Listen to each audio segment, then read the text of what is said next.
اور اب اس کے بعد جذباتیت کاٹ کے وہ تمام ویڈیوز جو ہیں وہ سوشل میڈیا پہ چڑھائی جاتی رہیں کہ کسی نے اپنے بچے کی لاش کو بیچا اور کسی نے اپنی ماں کے بڑھاپے کو۔ سوال تو یہ ہے کہ وہ جو لوگ اس سے پہلے تھے جو قربانی کا استعارہ کہلائے، ان کی بھی مائیں تھیں، ان کے بھی بچے تھے، ان کی بھی فیملیز تھیں، ان کے بھی بہن بھائی تھے، ان کے سارے لوگ تھے، لیکن وہ ڈٹے رہے۔ پاکستان تحریک انصاف کی سب سے بڑی غلطی تو یہی ہے۔ اب آج یہ ہوا کہ مانسیرا کے پہاڑوں میں سے پاکستان تحریک انصاف کے ایک اور کارکن جو کہ بڑے آؤٹ سپوکن تھے، out spoken in that sense کہ جیسے کبھی علی زیدی ہوا کرتے تھے، جیسے فیاض چوہان ہوا کرتا تھا، جیسے فردوس عاشق آوان ہوا کرتی تھی، جیسے یہ عثمان ڈار اور فروخ حبیب تھے، بالکل اسی قبیل کا ایک آدمی علی نواز آوان۔ اب علی نواز آوان کو اپنے بیٹے سمیت بہرحال گرفتار کر لیا گیا، تو انہوں نے دلیری نہیں دکھائی، یہ روپوش رہے، یہ انڈر گراؤنڈ چلے گئے، یہ بھاگ گئے، یہ ہوٹلوں میں چلے گئے، یہ چوہوں کی طرح بلوں میں گھس گئے، یہ شمالی علاقہ جات سے پکڑے جا رہے ہیں، یہ مختلف خفیہ مقامات سے پکڑے جا رہے ہیں۔ پہلے جماعتوں کے لوگوں نے ایسا نہیں کیا، تو اس سے اور کچھ ہو رہا ہے یا نہیں ہو رہا، لیکن پاکستان تحریک انصاف کی اپنی جو کریڈیبلٹی ہے، جو لیڈرشپ کی دلیری ہوتی ہے، کیونکہ ہر شخص، اب اس کی کرپشن اور اس کی باتوں کو ایک طرف رکھیں، لیکن اس کے پاس ایک ایک حلقہ تھا، ان لوگوں کے پاس ایک ایک حلقہ تھا، یہ پاکستان کے عوام کے ایک بڑے حصے کے نمائندہ تھے، تو انہوں نے ان کی ناک لگوا دی ہے، دوسرے لفظوں میں کہ اگر پہلے لوگ پکڑے جاتے رہے ہیں تو وہ تو شیروں کی طرح وکٹری کے نشان بنا کے آپ کو جیلوں میں جاتے، عدالتوں میں پیش ہوتے، سلاخوں کے پیچھے ہنستے مسکراتے اور تمام عقوبت خانوں میں ہر طرح کے مظالم برداشت کرتے ہوئے نظر آئے۔ اگر نظر نہیں آئے، اگر چوہوں کی طرح بلوں میں سے پکڑ کے، دم سے پکڑ کے نکالے جا رہے ہیں، تو وہ پی ٹی آئی کے لوگ ہیں، جن میں سے آج ایک اور چوہا بل سے نکالا گیا جس کا نام علی نواز آوان ہے۔ اور اب آپ دیکھیں گے کہ کچھ دنوں کے بعد ایک انٹرویو یا ایک پریس کانفرنس کی صورت میں علی نواز آوان کے منہ سے بھی وہی الفاظ نکلیں گے جو کہ ان کے پیٹی بھائیوں کے منہ سے نکلتے چلے آ رہے ہیں۔ دوسری جانب جب سیاسی جماعتیں غلطی کرتی ہیں تو پھر ان کے جو چاہنے والے ہیں، ان کے جو ووٹرز ہیں، جو ان کے سپورٹرز ہیں، جو ان کو آئیڈیالائز کرتے ہیں، وہ بعض جگہوں پہ لاجواب ہو جاتے ہیں۔ آپ کو یاد ہوگا جب میں نے یہ چینل شروع کیا تھا گرین سگنل وتھ شاہد مشتاق کے نام سے، تو میرا خیال ہے کہ تیسرا یا چوتھا پروگرام میرا ابھی ہونا تھا، تو بلوچستان کے اندر ایک انتہائی دردناک واقعہ ایک وڈیرے کی جانب سے ہوا تھا، اور اس وڈیرے کا نام تھا عبد الرحمن کھیتران۔ عبد الرحمن کھیتران نے مبینہ طور پہ اپنے ایک مظلوم خادمہ ملازمہ اس کو اور اس کے بچوں کو قتل کر کے ان کے گلے کاٹ کے انہیں اندھے کنویں میں پھینک دیا تھا، اور اس قتل سے ایک دن پہلے وہ خاتون ہاتھ میں قرآن شریف اٹھا کے میڈیا پہ رو رو کے فریاد کرتی نظر آئی، لیکن چونکہ سردار صاحب تھے تو کیس دب گیا۔ بعد میں اتنی خبریں آئیں کہ پوری پکچر ہی چینج ہو گئی، وہ عمران خان صاحب اور پی ٹی آئی اور 9 مئی اور یہ وہ غریب جن کے گلے کٹ گئے تھے، جو ذبح ہو کے اندھے کنویں میں چلے گئے تھے، جنہیں پھینک دیا گیا تھا، وہ ان کی خبر بھی بس ایک گزرے ہوئے وقت کی طرح ختم ہو گئی، غائب ہو گئی۔ عبد الرحمن کھیتران کا تعلق غالباً باپ پارٹی سے ہے۔ یہ وہی باپ پارٹی ہے جسے اس باپ نے بنایا ہے جس باپ سے آزادی لینے کا نعرہ فواد چودھری نے لگایا تھا کہ تیرا باپ بھی دے گا آزادی۔ باپ نے فواد چودھری کو آزادی تو نہیں دی، لیکن اس کے بعد باپ نے اپنے باپ ہونے کا ثبوت اس طرح سے دیا کہ فواد چودھری کو پھر اسلام آباد کی سڑکوں میں ہانپتے کانپتے بھاگتے گرتے اٹھتے لڑکھڑاتے ڈگمگاتے دیکھا گیا، اور اس کے بعد پھر فواد چودھری کی موجودہ حالت اور کیفیت کیا ہے وہ سب آپ کے سامنے ہے۔ یہاں سوال یہ پیدا ہوتا ہے کہ اس وقت یہ خبریں گردش کر رہی ہیں کہ میاں محمد نواز شریف نے اپنے سیاسی کامیابی کو حاصل کرنے کے لیے بلوچستان میں باپ پارٹی سے ہاتھ ملانے کا فیصلہ کر لیا ہے، اور اس میں جو سرکردہ رہنما ہے اس میں وہی عبد الرحمن کھیتران شامل ہے جس کے ہاتھوں پہ نہ جانے کتنے لوگوں کا خون ہے، لیکن 5-7 لوگوں کا خون تو اس خبر کے بعد آپ تک اور مجھ تک پہنچ گیا۔ باقی کتنے لوگوں کا خون ہے وہ تو اب اللہ ہی جانے، لیکن اگر اس کو ہم لوگ ظلم سمجھتے ہیں اور ہم اس ظلم کا بدلہ چاہتے ہیں اور ان کی داد رسی چاہتے ہیں، ان کا ازالہ چاہتے ہیں، تو پھر وہ لوگ جو میاں نواز شریف کو پسند کرتے ہیں اور انہیں ایک لیڈر کے طور پہ دیکھتے ہیں، جب میاں نواز شریف اسی عبد الرحمن کھیتران کو اپنی پارٹی میں شامل کر لیں گے تو پھر مجھے بتائیے کہ وہ مظلوم کہاں ہوں گے۔ تو یہ بنیادی طور پہ وہ غلطی ہے۔ سیاست اپنی جگہ، لیڈر ہونے کے ناطے، مسلمان ہونے کے ناطے غریب اور مظلوم کی اور اس کی بددعا کو اپنے ذہن میں رکھتے ہوئے یہ قدم نہیں اٹھانا چاہیے۔ پھر آپ نے دیکھا کہ طاقتوروں نے ہر دور میں کچھ نئی پارٹیز کو بنایا۔ اب پارٹیز بھی پاکستان میں دو طرح کی ہیں۔ ایک پارٹیاں تو وہ ہیں کہ جو عوام کے دلوں میں بستی ہیں، چاہے ان کے ساتھ آپ کا جتنا مرضی اختلاف ہو، چاہے انہوں نے سیاسی طور پہ جتنی مرضی غلطیاں کی ہوں، چاہے انہوں نے کچھ ڈیلیور کیا ہو یا نہ کیا ہو، چاہے جتنی مرضی کرپشن کی ہو، لیکن جو ان کے چاہنے والے ہیں وہ اس کو ڈیفینڈ کرتے نظر آتے ہیں۔ یہ بذات خود ایک المیہ ہے۔ کہاں وہ سیدنا عمر فاروق رضی اللہ تعالیٰ عنہ کا دور اقدس کہ جس میں ایک چادر بیت المال سے جب زیادہ لی گئی تو عوام اٹھ کھڑی، انہوں نے سوال کیا کہ آپ بتائیں کہ جب آپ نے ہمیں ایک ایک چادر مال غنیمت میں سے بیت المال میں سے دیا تو آپ نے خود دو چادریں کیوں نہیں؟ وہ واقعہ آپ سب جانتے ہیں۔ تو اس کا مطلب یہی تھا، امت کے لیے درس تھا، امت محمدی ان کے لیے، ہم لوگوں کے لیے درس تھا کہ آپ کے آئیڈیل حکمران بھی اگر کوئی ایسی بات کر دیتے ہیں، کوئی ایسی غلطی ان سے سرزد، حالانکہ سیدنا عمر فاروق کی وہ غلطی نہیں تھی، عبداللہ ابن عمر رضی اللہ تعالیٰ عنہ نے اس کو بتا دیا تھا کہ میرے والد کا چونکہ وہ دراز قد ہیں، ایک چادر سے ان کا لباس نہیں بنتا تھا تو میں نے اپنے حصے کی چادر ان کو دی، لیکن اس کے باوجود سوال کیا گیا۔ اور پوائنٹ یہ ہے کہ سوال کرنے والے کو کسی ایک نے بھی، جو دائیں بائیں بیٹھے ہوئے تھے، یہ کہہ کے نہیں کہا کہ بیٹھ جاؤ، تم حضرت عمر فاروق رضی اللہ تعالیٰ عنہ سے سوال کر رہے ہو، اتنے بڑے عادل حکمران سے تم سوال کر رہے ہو۔ نہیں، وہ لوگ بھی تو صحابہ ہی تھے یا کم از کم تابعین، تو ہمارے لیے اس میں سبق یہ تھا کہ آپ نے پوچھنا ہے، لیکن جو آئیڈیلائز ہم کر لیتے ہیں مختلف سیاسی جماعتوں کو، پھر ہم ان سے پوچھتے نہیں ہیں۔ تو ایک تو ٹائپ وہ ہے جس کو ہم آئیڈیلائز کرتے ہیں، جس میں پاکستان مسلم لیگ ہے، چاہے وہ نون ہو، چاہے وہ کاف ہو، وغیرہ وغیرہ۔ دوسرا اس میں پاکستان پیپلز پارٹی ہے، اور تیسرا اس میں پاکستان تحریک انصاف ہے۔ یہ جو پارٹیز ہیں ان کا ووٹ بینک ہے، لیکن دوسری جانب بنانے والوں کی جانب سے کچھ نئی پارٹیز بیچ میں وارد کر دی جاتی ہیں۔ ایم کیو ایم کو بنایا گیا، اسٹیبلشمنٹ کی جانب سے بنایا گیا، پھر ایم کیو ایم نے جو ظلم اس ملک میں مچایا، جو قتل و غارت کی، اور جس طرح انہوں نے پورے ملک کو، جسے وہ کہتے ہیں نتھ ڈال کے رکھی، وہ آپ کے سامنے ہے۔ اس کے بعد مذہبی جماعتوں کو بنایا گیا، ان سے دھرنے کروائے گئے، ان سے کیوس پیدا کیا گیا، ان سے چلتی ہوئی حکومتوں کو گھر بھیجا گیا۔ اس کے بعد اگر آپ ماضی قریب میں دیکھیں تو مصطفیٰ کمال کی پاک سرزمین پارٹی بنائی گئی۔ یہ وہ پارٹیز تھیں جو عوام کے دلوں میں نہیں تھیں، جیسے پیپلز پارٹی، جیسے پاکستان تحریک انصاف، یا جیسے نون لیگ۔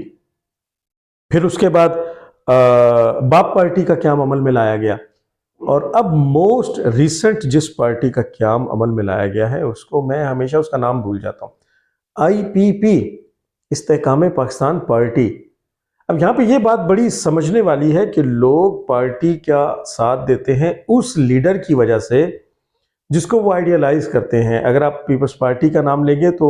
ذوالفقار علی بھٹو اور محترمہ بے نظیر بھٹو کی وجہ سے پیپلز پارٹی آج تک قائم ہے۔ اور اگر آپ مسلم لیگ کی طرف آئیں گے تو میاں نواز شریف کی طرف سے، اور حال ہی میں جو میاں نواز شریف کا استقبال ہوا ہے وہ اس کا ثبوت ہے، جو بے نظیر بھٹو کا استقبال ہوا تھا وہ اس کا ثبوت تھا۔ اور اگر لوگ پی ٹی آئی کو پسند کرتے ہیں تو وہ عمران خان کی وجہ سے پسند کرتے ہیں۔ So minus Imran Khan, P T I کو کوئی سپورٹ نہیں کرے گا۔ جب لوگوں کو یہ یقین ہو جائے گا کہ یہ پی ٹی آئی عمران خان کے بغیر ہے تو کوئی سپورٹ نہیں کرے گا۔ آپ اس میں دیکھ لیں پرویز خٹک کی پی ٹی آئی، کل پرویز خٹک نے نوشہرہ میں جلسی بھی نہیں بلکہ جلسی کا بھی کوئی بچہ کیا، یعنی میرا خیال ہے 12-15 مرلے کا ایک پلاٹ تھا جس میں پرویز خٹک نے جلسی کا بچہ کیا۔ تو 12-15 مرلے کے پلاٹ میں کتنے سارے لوگ آئیں گے۔ اور اس کے بعد آئی پی پی کو آپ دیکھیں، کل آئی پی پی نے جو ایک جلسہ کیا تھا راولپنڈی کے اندر، اس کے ڈرون شاٹ دکھا دیے گئے، تو خالی کرسیاں لٹرلی وہاں پڑی ہوئی تھی، لوگ ظاہر ہے جہانگیر ترین یا علیم خان یا پرویز خٹک کو اس طریقے سے لیڈر نہیں مانتے جیسے وہ عمران خان کو مانتے ہیں، جیسے وہ نواز شریف کو مانتے ہیں، جیسے وہ بھٹو صاحب اور بھٹو صاحب کی دختر کو، ان کی بیٹی کو مانا کرتے تھے۔ تو یہ پارٹیز جو ہیں وہ بیچ میں شامل ہو جاتی ہیں۔ اب اس میں جو سب سے بڑی غلطی ہو رہی ہے وہ بنیادی طور پہ یہ ہے کہ وہ تمام لوگ جو پہلے پاکستان تحریک، آپ دیکھیں کہ پاکستان تحریک انصاف جب اپنے جوبن پہ تھی تو ہم لوگ اس وقت یہ بات بڑے کھل کے کہا کرتے تھے کہ یہ پاکستان پیپلز پارٹی کی جدید شکل ہے۔ ہم آپ کو اس وقت ان کے پوری کیبنٹ دکھایا کرتے تھے کہ وہ جو پاکستان پیپلز پارٹی کے سابقہ وزراء تھے وہ پاکستان تحریک انصاف کے موجودہ وزراء تھے۔ تو ہم اسی بات پہ یہ پوچھتے تھے کہ بھائی اب اس میں تبدیلی کہاں ہے؟ اگر آپ نے شیخ رشید کو، شاہ محمود قریشی کو، فردوس عاشق اعوان کو، فیاض الحسن چوہان کو، فواد چودھری کو اور اس طرح کے تمام حفیظ پیرزادہ کو، شوکت ترین کو، انہی لوگوں کو آگے لانا تھا، تو پھر تبدیلی کہاں ہے؟ ہم بڑا کھل کے یہ بات کرتے تھے۔ اسی لیے اس تبدیلی کا مزہ کرکرا ہوا تھا۔ وہ جو لوگ جو پی ٹی آئی کے بڑے چاہنے والے تھے اور پھر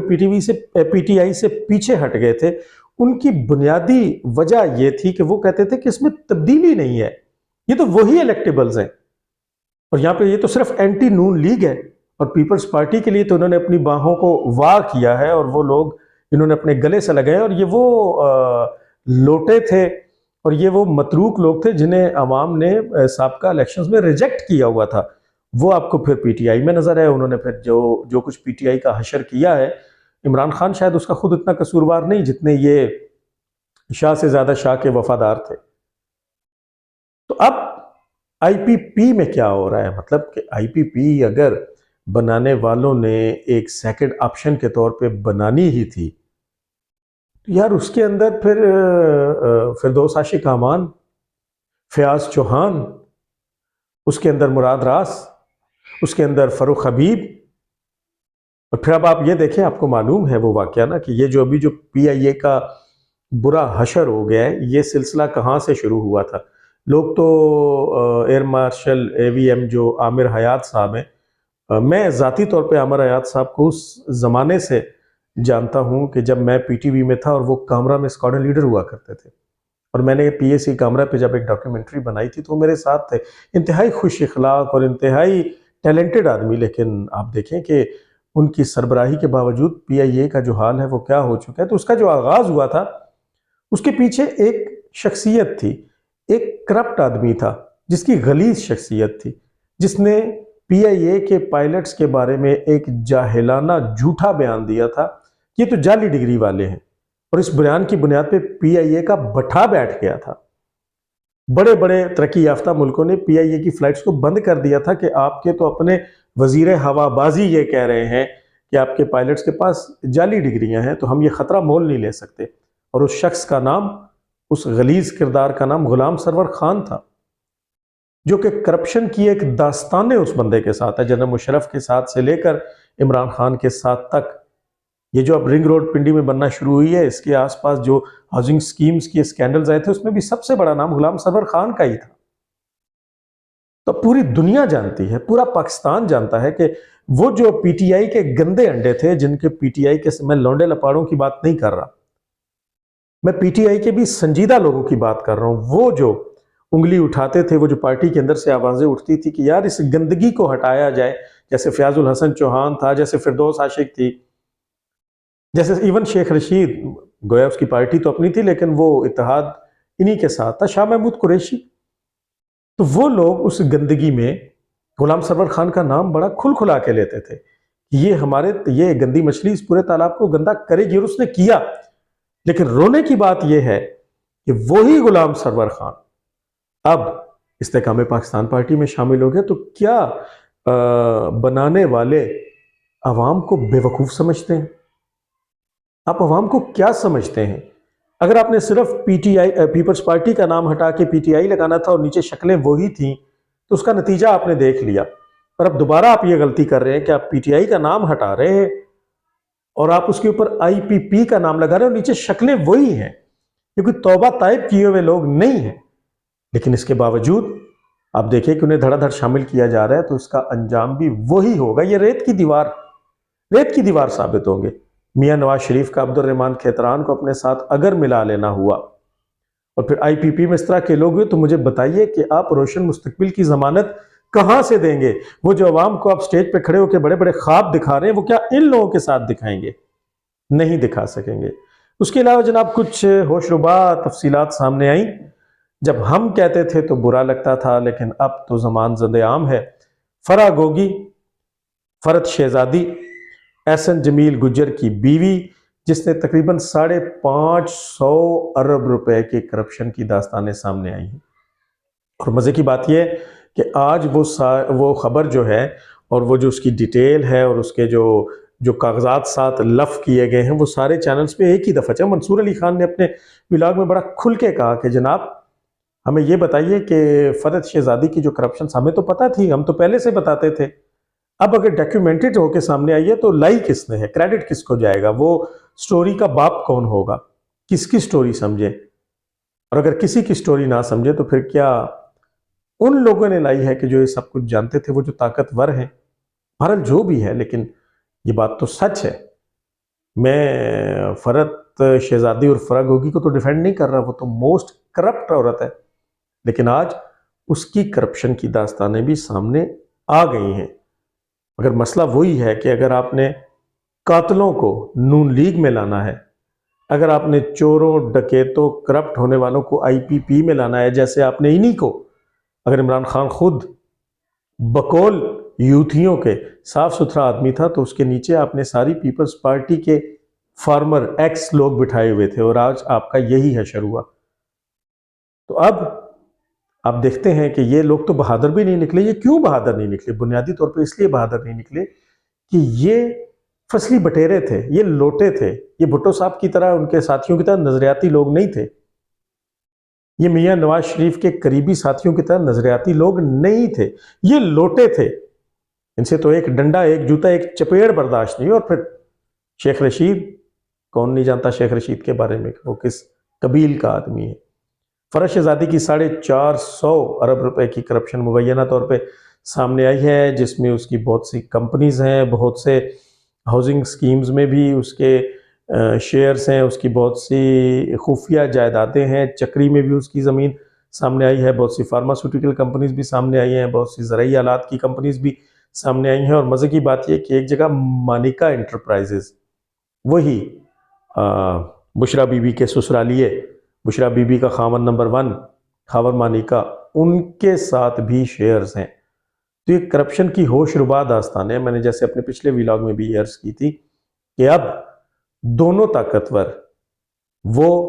جو قانون کا گاؤن پہن کے بیٹھے ہیں اور وہ جو طاقت کے رینکس لگا کے بیٹھے ہیں، ان کا امتحان ہے۔ قوم ان کی طرف دیکھ رہی ہے۔ صاف اور شفاف لوگوں کے انتخاب کے بعد اس ملک کے مسائل حل ہو جائیں گے۔ انشاءاللہ اگلے ویلاگ میں آپ سے دوبارہ ملاقات ہوگی۔